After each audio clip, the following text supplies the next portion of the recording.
మడతెట్టి లొంగెట్టి మొత్తం తీసుకెళ్ళిపోతున్నాడు అంతే. జేబులో పెట్టుకుని బెంగళూరు ప్యాలెస్కి వెళ్ళి కూర్చుంటున్నాడు అంతే. ఆంధ్రప్రదేశ్లో ఆ పార్టీని ఆయన ప్రెస్ మీట్ పెట్టుకున్న ప్రతిసారి ఓ 10 అడుగుల గోతు తీసి ఇంకా ఆ గోతుని పెంచుకుంటున్నటువంటి పరిస్థితి. ఎన్నిసార్లు ప్రెస్ మీట్ పెడతాడో అన్నిసార్లు 10 అడుగుల గోతు లోపలికి తవ్వుకుంటూ వెళ్తున్నటువంటి పరిస్థితి. పవన్ కళ్యాణ్ గారు 151 నుంచి అదాపాతాళానికి తొక్కి అంటే జస్ట్ అలా తింపారు. వీళ్ళ జగన్మోహన్ రెడ్డి గారు మాత్రం ప్రెస్ మీట్ పెట్టి మెల్లగా దింపుకుంటున్నాడు. అంతకుమించి ఏం లేదు. లేకపోతే ఏంటి చెప్పండి, ఒక సీఎం క్యాండిడేట్గా ఉన్నాడు, అవకాశం దొరికితే మనం ఎలా ఎక్కాలని చూడాలి కానీ సెంటిమెంట్ రాయిస్తాం, ఆయింట్మెంట్ పూపిస్తాం, ఇలాంటి జనాలు నమ్మట్లా. అర్థమైందిగా. ఎప్పుడో ఒకసారి కోడికత్తే దొరికింది కదా అని అప్పుడు వాడారు. తండ్రి లేని బిడ్డ అని చెప్పి ఒకసారి వర్కౌట్ అయింది. కానీ ప్రతిసారి అదంటే జనాలు ఎవరు నవ్వుతూ ఉంటారు. దేంతో నవ్వుతారో ప్రత్యేకించి చెప్పాల్సిన అవసరంలా. 2019 నుంచి 24 వరకు మీకు ఒక అవకాశం ఇచ్చారు. తండ్రిని చంపేశారని చెప్పి అప్పుడు చెప్తే అప్పుడు నమ్మారండి. ఇప్పుడు కూడా అదే నమ్మమంటే నమ్మేటువంటి పరిస్థితి లేదు.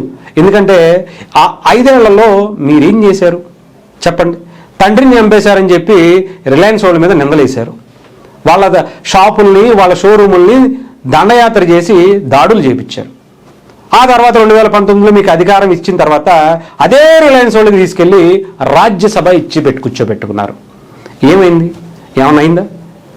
ఆయనే చంపించారు, వాళ్ళే చేశారు, అది చేశారు, ఇది చేశారని చెప్పి సిబిఐ దగ్గరికి వెళ్ళి సిబిఐ ఎంక్వైరీ చేపిస్తే అవును ఇది యాక్సిడెంట్ అని చెప్పి వాళ్ళు రిపోర్ట్ ఇస్తే అవును అని చెప్పి కింద సంతకం పెట్టింది ఎవరు సార్? నాకు కూడా ఎటువంటి అనుమానం లేదని చెప్పి అక్కడ సంతకం ఇచ్చింది ఎవరు సార్? అప్పుడేమో కాంగ్రెస్ అంటారు. మన కాంగ్రెస్ పార్టీ మీద మీరు ఎంక్వైరీ మీరు అధికారంలో ఉన్నప్పుడు ఎందుకు వేయలే? 25 మంది ఎంపీలు ఉన్నారుగా, మాకు సిబిఐ ఎంక్వైరీ మళ్ళీ రీఓపెన్ చేయాలి అని చెప్పి ఎందుకు వేయలే? ఎందుకంటే అంతకుముందు మీరు సంతకం పెట్టేశారు కదా, అందుకని. ఎవరికి చెప్తారు కళ్ళబుల్లి కవర్లు? అప్పుడంటే మీడియా, సోషల్ మీడియా లేదు, ఇంత భారీ స్థాయిలో లేదు కాబట్టి మీరు చెప్పింది వర్కౌట్ అయింది. ఇప్పుడు సోషల్ మీడియా జమానా కదా, మీరు అప్పుడేం మాట్లాడారో తీసుకొచ్చి అలా మీ ముఖం మీద కొట్టు పెట్టేస్తున్నారు. బాబాయ్ గురించి చెప్తారు.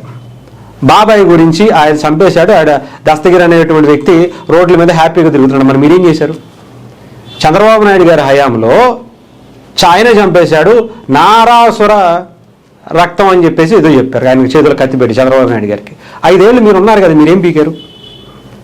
అసలు ఇక్కడ మీ తల్లిని మీ చెల్లెళ్ళు ఇద్దరూ కూడా ఆయన కూతురు వివేకానంద రెడ్డి గారి కూతురే బయటకు వచ్చి అయ్యా ఇదిగో జగన్మోహన్ రెడ్డి గారి తమ్ముడే ఇక్కడ చేశాడు, ఆయన ఎంపీగా ఉన్నాడు, ఆయన ఇంట్లో వాళ్ళు ఆయన తర్వాత ఆయనకు కూడా దీంట్లో చాలా హస్తం ఉంది, ఆయనతో ఫోన్లో మాట్లాడినటువంటి ఇది ఉంది అని చెప్పి పెద్ద వీడియో కాన్ఫరెన్స్ పెట్టి మరీ చెప్పింది ఆవిడ. ఫొటోస్ ఇదిగో బాత్రూంలో ఇలా గొడ్డలు ఇన్ని టక్క ఇక్కడ పడింది అని చెప్తే దాన్ని తీసుకెళ్ళి మీరు గుండెపోటుగా ఎలా చిత్రీకరించారని మీ చెల్లెళ్ళు అడుగుతున్నారు సార్. ప్రజల సంగతి వదిలేండి, ముందు మీ చెల్లెల్ని నమ్మించండి. ఎలా జనాలు నమ్మించడం కాదు సార్, ముందు మీ చెల్లెల్ని నమ్మించండి. మీ చెల్లెలతో అమ్మ ఇది కాదు మనం అందరం ఒకటి, అది ముందు అక్కడ దోసేద్దాం అని చెప్పి ఆవిడతో మాట్లాడించండి, అప్పుడు చూద్దాం. జనాలను ఎందుకు సార్ ముందు నమ్మిస్తారు? ముందు మీ ఇంట్లో వాళ్ళని నమ్మించండి. మెడపట్టుకుని గోడకేసి గుద్ది మనకు వచ్చినటువంటి అక్రమాస్తులతో తండ్రిని అధికారం అడ్డం పెట్టుకుని దోచుకున్న ఆస్తులతో కోసం వచ్చినటువంటి సొంత చెల్లిని అక్రమ సంబంధాలు అంటగట్టారు కదా సార్. కన్న తల్లిని కూడా అక్రమ సంబంధాలు అంటగట్టారు కదా సార్. ఎవరు సార్ మనల్ని నమ్మేది?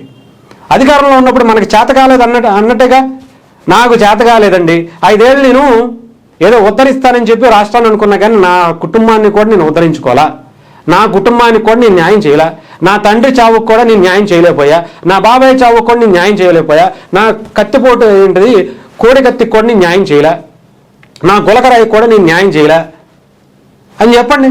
నాకు చేత కాలేదండి, ఇవన్నీ నేను తేల్చలేను, నాకు అధికారం అవసరం లేదు అనే కదా మిమ్మల్ని ఒప్పుకున్నట్టేగా. మళ్ళీ మీకు ఇస్తే ఇంకేం ఓడబొడిచేదేమని చెప్పండి. మీ ఇంటినే మనం చక్కబెట్టుకోలేనటువంటి పరిస్థితి, మీ ఇంట్లో వాళ్ళకే మనం న్యాయం చేయలేనటువంటి పరిస్థితి, మళ్ళీ మీకు ఇస్తే ఏం చేస్తారని ఇంకేం ఊహించుకుంటారు చెప్పండి. మాట్లాడితే మనం ప్రెస్ మీట్ల ముందుకు వచ్చి ఎప్పుడో 15 ఏళ్ల క్రితం 20 ఏళ్ల క్రితం తీసుకొచ్చి ఇప్పుడు మాట్లాడితే ఎవడు నమ్ముతాడు చెప్పండి? ఆ అమాయకమైనటువంటి ఫేస్ పెట్టేసుకుని అసలు మీ ముందు భారతదేశంలో ఉన్నటువంటి ఏ యాక్టర్ చనిపోడు. యాక్టింగ్ స్కూల్స్ పెట్టి చాలామంది డబ్బులు వేస్ట్ చేసుకుంటున్నారు. కానీ జగన్మోహన్ రెడ్డి గారి వీడియోలు పెట్టుకుని ప్రెస్ మీట్లు పెట్టుకుని ఒక్కసారి చూడండి అయ్యా, మీకు మామూలు ఆస్కార్ అవార్డులు వస్తాయి. అలాంటి యాక్టింగ్ అక్కడ అమాయకత్వం, రౌద్రం ఇంకొకటి ఇది జాలి కరుణ అని ఉంటే చూసారా, అన్నీ దాంట్లో వచ్చేస్తాయి.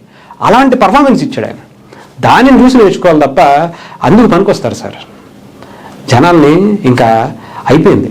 మీరు ప్రెస్ మీట్లు పెట్టుకుని ఇన్ని పేపర్లు తెచ్చుకుని దస్తగిరి బయట ఉన్నాడు, సాయంత్రం లోపలికి వెళ్ళాడు, ఏదో జగన్మోహన్ రెడ్డి గారు లేదా చంద్రబాబు నాయుడు గారు ఇక్కడి నుంచి ఇక్కడికి హెలికాప్టర్కి ఎంత అయింది, పవన్ కళ్యాణ్ గారికి ఎంత అయింది, మనం ఏదో పెద్ద నీతికి ఏడ్చినట్టు 2 కిలోమీటర్లకు కూడా హెలికాప్టర్ వేసుకెళ్ళి వచ్చిన వాళ్ళం మనం మాట్లాడితే ఎట్ట సార్? జనాలు ఊరుకుంటారా? వేస్తూ ఉంటారు. లెక్కలతో సహా తీసుకొచ్చి వేసి కొట్టారు. 5 ఏళ్లలో 250 కోట్లు అంట హెలికాప్టర్కి మనం గచ్చిపెట్టింది. ఎగ్గు పప్పులకి ₹1 కోటి, ఎగ్గు పప్పులకి. మన చరిత్ర మనం ఏదో అంటారు కదా, గురువింద కింద కొంద తను చూసుకోలేదు అని, అలా ఉంటుంది మనది. సోషల్ మీడియా జమానం సార్. ఆర్టీఐ అప్లై చేస్తే జనాలు బయటకు వచ్చి మాట్లాడతారు. అధికారం ఉంది కదా అని దగ్గర మనం కనీసం ఒక సీఎంగా పనిచేసినటువంటి వ్యక్తి దగ్గర మన దగ్గర ఆధారాలు ఉంటే మాట్లాడాలి. చంద్రబాబు నాయుడు గారిని ఆ స్కిల్ డెవలప్మెంట్ దాంట్లో అరెస్ట్ చేశారుగా, మరి అదే మీ దగ్గర అధికారంలో ఉన్నప్పుడు నా తండ్రిని నా బాబాయిని చంపేశారని చెప్పి ఎందుకు అరెస్ట్ చేయించలేకపోయారు మీరు?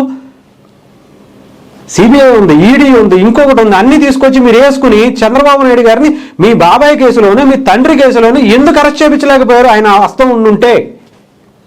ఇప్పుడు ఎవడంటాడు సార్? అది చూసుకోండి ఫస్ట్, ఓకేనా? బెటర్గా ఉంటుంది. రాజకీయాలంటే ప్రజలకి సపోర్ట్గా, వాళ్ళ కష్టాల్లో నిలబడేటువంటి వ్యక్తిగా, వాళ్ళకి కష్టాల్లో చాలా బలంగా ముందుండి నేను నిలబడతా అని చెప్పి ఒక భరోసాగా నిలబడాలి. అంతేగాని నా తండ్రి చచ్చిపోయాడు, నా బాబాయిని చంపేశారు, ఇవన్నీ చెప్తా ఉంటే జనాలకి ఎక్కట్లేదు సార్. అవన్నీ అప్పుడు ఒకసారి చూశారు కానీ ప్రతిసారి అయ్యే చూడాలంటే ఎవడో చూడడు. అర్థమైందా సార్?